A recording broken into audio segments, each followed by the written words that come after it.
백튜브입니다. 얼마 전 발생한 방화 살인 사건을 저지른 사람이 사실은 조현병 환자라는 사실이 알려지면서 이 문제가 다시 이슈가 되고 있습니다. 특히 안 씨가 이미 조현병으로 진단을 받았고 작년 9월부터 지금까지 112 신고만 8차례 이루어질 정도라서 조금만 관심을 가졌더라면 막을 수 있었던 사건이 아닌가 하고 많은 사람들이 분노하고 있습니다. 특히 이 사건을 표면적으로 보면 자식들이 12일 전에 보호 입원을 시도했는데 병원에서 안 받아준 것처럼 되어 있기 때문에 의료계의 문제처럼도 보이고 있습니다. 이 환자는 조현병 진단도 나왔고 치료 기록도 있으며 누가 봐도 이상한 상태였습니다. 그런데 병원에서는 입원을 시켜주지 않았습니다. 사실상 이때 입원에 성공해서 적절한 치료를 받았더라면 이 안타까운 사건은 애초에 일어나지 않았을 겁니다. 이 병원 관계자는 사이코패스일까요? 병원이 환자를 보면 돈도 벌고 좋을 텐데 왜 환자를 받지 않아서 이 사건이 나도록 방치를 한 것일까요? 놀랍게도 할 수 없었기 때문입니다. 이유는 정신건강복지법 때문입니다. 이 법이 만들어진 배경은 이해하기 쉽습니다.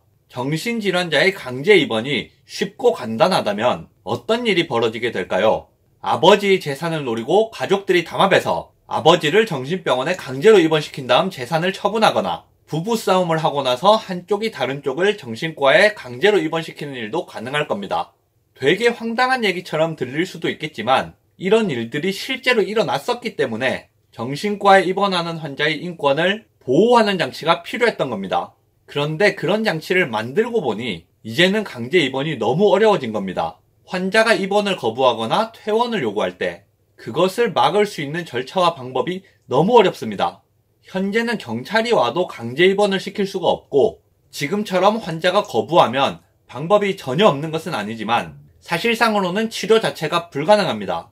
그러니까 지금처럼 경찰에 8번을 신고해도 경찰에게 강제 입원시킬 수 있는 권한이 없으니 경찰도 뭘 할 수 있는 것이 없고 가족들이 강제 입원을 요청해도 본인이 거부하게 되면 굉장히 까다롭고 복잡한 절차를 거쳐야 입원이 되는데 거기에 실패하게 되면 지금처럼 입원도 못하게 되는 겁니다. 사건만 놓고 보면 경찰과 병원의 직무유기처럼 보일 수도 있겠습니다만 그것이 아니라 시스템의 문제이기 때문에 지금 상태라면 언제 어디에서 비슷한 문제가 또 터지더라도 이상할 것이 없습니다.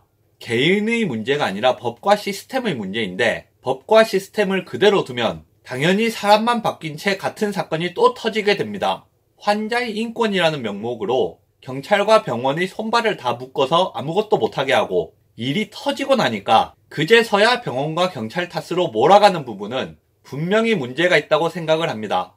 누군가에게 책임을 물리고 누군가의 탓을 하기 위해서는 최소한 그 사람에게 그것을 할 수 있는 권한은 주고 그 일을 시켜야 합니다. 그 상황에서 경찰에게도 환자를 입원시킬 권한을 주지 않고 의사에게도 환자를 강제 입원시킬 권한을 주지 않는다면 아무에게도 책임을 물을 수 없을 것입니다. 만약 이 상황에서 누구든 강제 입원을 시켰다면 범죄는 일어나지 않았을 것이고 범죄가 일어나지 않았으니까 아마도 이때는 대다수의 사람들이 그 정신질환자의 인권이 침해당했다면서 경찰과 병원을 비난했을 겁니다. 이렇게 말하면 아니라고 말하는 분들이 있을 겁니다. 하지만 여태까지 그런 분들이 많이 있었기 때문에 지금처럼 이렇게 된 겁니다. 영상 요약하겠습니다.